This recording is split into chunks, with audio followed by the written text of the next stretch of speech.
తాకట్లో ఉన్న మీ బంగారాన్ని విడిపించి ఆ రోజు ఆన్లైన్ రేటుకి కొంటాం. Sharma gold company. నమస్కారం అండి. సుమన్ టీవీ ప్రేక్షకులందరికీ శ్రీ పరాభవనామ సంవత్సర యుగాది శుభాకాంక్షలు. మరి ఉగాది అనగానే అందరికీ గుర్తొచ్చేది రాశి ఫలాలు.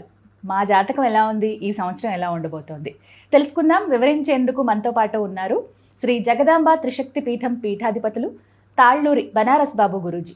వారితో మాట్లాడి ద్వాదశ రాశుల జాతక ఫలితాలు ఇవాళ వీడియోలో తెలుసుకుందాం. గురుగారితో మాట్లాడదాం. గురుగారు నమస్కారం అండి. శ్రీమాత్రే నమః. మిథున రాశి జాతక ఫలితాలు ఎలా ఉన్నాయి ఈ పరాభవనామ సంవత్సరంలో?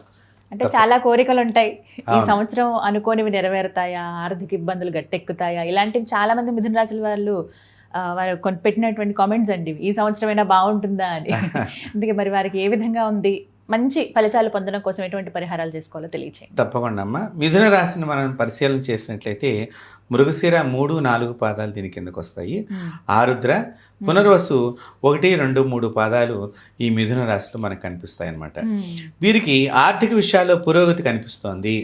అలాగే ఉద్యోగ ప్రయత్నాలు కొంత ఫలిస్తాయి. వ్యాపార రంగంలో కూడా కొంత అనుకూలత వీరికి కనిపిస్తోంది. అంతేకాకుండా వాహన యోగం కూడా ఉన్నది. అంటే కొత్త వాహనాన్ని కొనుక్కోవడానికి అవకాశం ఉన్నది. అది 4 చక్రాలది కావచ్చు, 2 చక్రాలది కావచ్చు. కాబట్టి వాహన యోగం మనకి వీరికి కనిపిస్తోంది.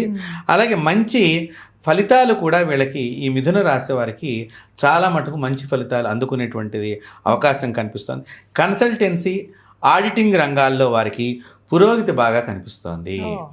అంతేకాకుండా విద్యార్థులు చదువుల్లో రాణించడానికి ఎక్కువగా అనుకూలత కనిపిస్తోంది.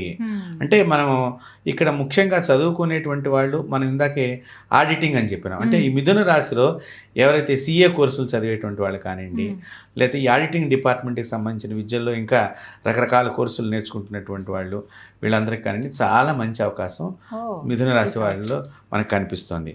అంతేకాకుండా కొన్ని కోర్టు సమస్యలు కానివ్వండి, లేకపోతే పెద్దల మధ్యలో పంచాయతీ పెట్టుకునేటువంటి సమస్యల గురించి అవి ఒక కొలిక్కి వచ్చేటువంటి అవకాశం కనిపిస్తోంది.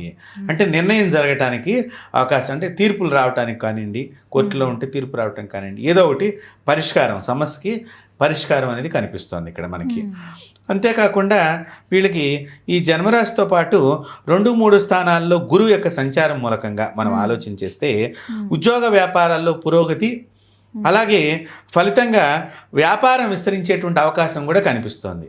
వ్యాపారస్తులు తమ వ్యాపారాన్ని, మిథున రాశి వారు అందులో ఎక్కువగా వ్యాపారాన్ని అనేక బ్రాంచెస్ లాగా పెట్టుకుంటాం, ఇట్లాంటివన్నీ పెంచుకునేటువంటి అవకాశాలు కనిపిస్తున్నాయి. అలాగే విద్య, వైజ్ఞానిక, సాంస్కృతిక, రాజకీయ రంగంలో వాళ్ళకు కూడా పురోగతి కనిపిస్తోంది మిథున రాశిలో. అలాగే వీళ్ళకి ఆరోగ్యం పట్ల శ్రద్ధ చూపించాలి. ఎప్పుడు చూడండి, మనకి బాగుంది అనుకున్నప్పుడు మనం పరిగెట్టేటువంటి ప్రయత్నం చేస్తూ ఉంటాం. ఈ పరిగెత్తడంలో మనం ఆహారం సరిగ్గా తీసుకోకపోవచ్చు, పని ఎక్కువ అయిపోయింది, ఎక్కువ మనకు అవకాశాలు వచ్చినాయి. ఇందాక మనం అనుకున్నాం, ఇది బ్రాంచెస్ పెడతారు, వ్యాపారం ఇస్తారు, దానిలో సమయానికి ఆహారం తీసుకోరు, మనం పెట్టేటువంటి హడావిడి, అప్పుడు అనారోగ్యానికి గురవుతారు. ఎప్పుడూ కూడానమ్మా ప్రతిదానికి ఒక సైకిల్ లింక్ ఉంటుంది, అది తెలుసుకోవాలి. అదేంటండి పైన బాగా చెప్పి కింద వాత పెట్టినట్టుగా ఉన్నది మీరు చెప్పింది అని అనుకోవచ్చు, కానీ మనకి ఇక్కడ ఇదే మనం అర్థం చేసుకునేటువంటి స్థితి ఇక్కడ. కాబట్టి ఇక్కడ అనారోగ్యానికి అనవసరంగా మనమే తావిచ్చుకున్నటువంటి వాళ్ళం ఈ మిథున రాశి వాళ్ళు అవుతున్నారు. అంతేకాకుండా బదిలీలు, మార్పులు కూడా జరిగేటువంటి, అంటే ట్రాన్స్ఫర్స్ కూడా జరిగేటువంటి అవకాశము, ఒక చోట నుంచి ఇంకో చోటకి స్థానచలనము, ఇవన్నీ కూడా కనిపిస్తున్నాయి. అంతేకాకుండా 10వ స్థానంలో శని సంచార ఫలితంగా ఉద్యోగ ప్రయత్నాలు కొంత ఫలిస్తాయి. ఎవరైనా ఉద్యోగం గురించి ప్రయత్నం చేస్తున్నా ప్రమోషన్ గురించి అందుకునేటువంటి అవకాశం కనిపిస్తోంది. అలాగే రుణ ప్రయత్నాలు కూడా, ఏదైనా మన గృహ రుణం కావాలి, విద్యా రుణం కావాలి, లేదా ఏదైనా చేబుదురుగా గబుకుని ఎమర్జెన్సీగా మనకి డబ్బులు కావాల్సి వచ్చినటువంటి వాళ్ళకి, మిథున రాశి వాళ్ళకి అలాంటి అవకాశం లభించే అవకాశం మనకు కనిపిస్తోంది. అంతేకాకుండా పెట్టుబడి విషయాలు, అంటే ఏదైనా వ్యాపారంలో పెడదాం డబ్బులు ఎక్కువగా, ఎవరో మన స్నేహితుడు బాగా వ్యాపారం చేస్తున్నాడు అని చెప్పేసి దానిలో మనం డబ్బులు పెడదాం అనుకునేటప్పుడు ఒక క్షణం ఆలోచన చేసి నిర్ణయం తీసుకోవాలి మిథున రాశి వారు. కాబట్టి అక్కడ కనుక మనం వాడికి ఏదో కలిసి వచ్చింది, వాడికి మనం అదే కదా. పెట్టుబడి పెడితే మనకేదో నెల నెల డబ్బులు వస్తాయి అనుకుంటే 1-2 నెలలు బాగానే ఉంటుంది, తర్వాత ప్రమాదంలో పడేటువంటి అవకాశం కనిపిస్తోంది.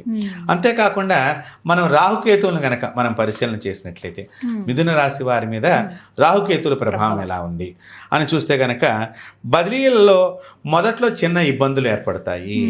అంటే కొంతమంది బదిలీ కానీ ట్రాన్స్ఫర్ కానీ పెట్టుకుంటూ ఉంటారు, మాకు ఆ ఊరికి ట్రాన్స్ఫర్ కావాలి, ఈ ఊరికి ట్రాన్స్ఫర్ కావాలి అని చెప్పేటువంటిది.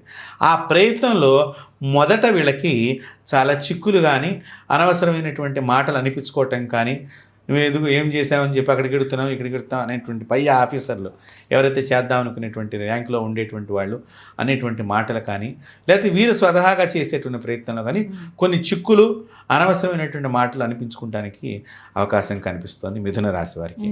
అంతేకాకుండా ప్రేమ వ్యవహారాలకి చాలా దూరంగా ఉండాలి. దీంతో పాటు డ్రైవింగ్ చేసేటువంటి విషయంలో కూడా మిథున రాశి వారు చాలా జాగ్రత్తలు పాటించాలి. రవాణా రంగంలో వారికి కూడా ప్రోత్సాహకరంగా ఉంటుంది. అయితే ఇప్పుడు ఏవైతే సమస్యలు ఉన్నాయని మనం చెప్పుకున్నామో మిథున రాశి వారు ఆ సమస్యల నుంచి గట్టెక్కాలి అంటే కనుక చక్కగా దక్షిణామూర్తి స్తోత్రాన్ని పారాయణం చేసుకోవాలి. దక్షిణామూర్తిని యొక్క ఆరాధన, దక్షిణామూర్తి యొక్క దేవాలయ దర్శనం, చక్కగా మన కాళహస్తిలో దక్షిణం వైపునే స్వామివారు ఎంతో చక్కగా. అంతేకాకుండా ప్రతి శివాలయాలలో కూడానమ్మా మీరు దక్షిణ దిక్కున దక్షిణామూర్తి విగ్రహాన్ని పైన గోపురం మీద మనకు కనిపిస్తుందమ్మా శివాలయాల్లో. చక్కగా ఆ శివాలయం చుట్టూ గనక వీరు వెళ్ళి ఆ ప్రదక్షిణం చేసి 11 సార్లు ఆ దక్షిణామూర్తి దర్శనం చేసుకున్నా కూడా ఈ మిథున రాశి వారికి ఈ సమస్యలు కానివ్వండి, కొన్ని చిక్కులు కానివ్వండి, వారి అనుకున్న ఫలితం రానందుకు ఆ చిక్కుల నుంచి తప్పించుకుంటానికి కానివ్వండి చక్కగా దక్షిణామూర్తి స్తోత్ర పారాయణం చేయటం చాలా మంచిది. వారందరికీ కూడా మేలు జరగాలని చెప్పి మనం కూడా ఒకసారి దక్షిణామూర్తికి నమస్కారం చేస్తాం. అరుదుగా ఉంటాయి దేవాలయాలు, కాకపోతే మీరు అన్నట్టుగా ప్రతి శివాలయంలో ఉంటుంది కాబట్టి అలా చేసిన తప్పకుండా ఉంటుంది. చాలా మంది ఏం చేస్తారంటే ఈ రోజుల్లో గుడికి వెళ్ళటం అనేది ఒక సరదాగా వెళ్ళొస్తున్నారు తప్ప అక్కడ ఉండేటువంటి దేవతామూర్తుల్ని మనస్తృప్తిగా చూడటం అనేటువంటిది జరగట్లేదు. ఆ దేవాలయం ఎలా కట్టారు, దేవాలయం మీద ఏ దేవతలు ఉన్నారు అనేటువంటి అబ్జర్వేషన్ మనం చేసినప్పుడు భగవంతుడితో మనం కనెక్టివిటీ అవుతాము. ఒక్క అరగంట ఉంటే ఇవన్నీ చేయగలం, హడావిడిగా దర్శనం చేసుకుని వచ్చేస్తూ ఉంటాం. ఒకటే కాబట్టి చక్కగా దక్షిణామూర్తి విశ్వం దర్పణం దృశ్యమానో నగరీతుల్యం అని చెప్పేసి ఆ యొక్క స్వామివారి స్తోత్రాన్ని కనుక చేసినట్లయితే మిథున రాశి వారు చాలా మంచి ఫలితాలు పొందుతారు. చాలా చక్కగా వివరించారు గురుగారు, ధన్యవాదాలండి. నమస్తే అమ్మా.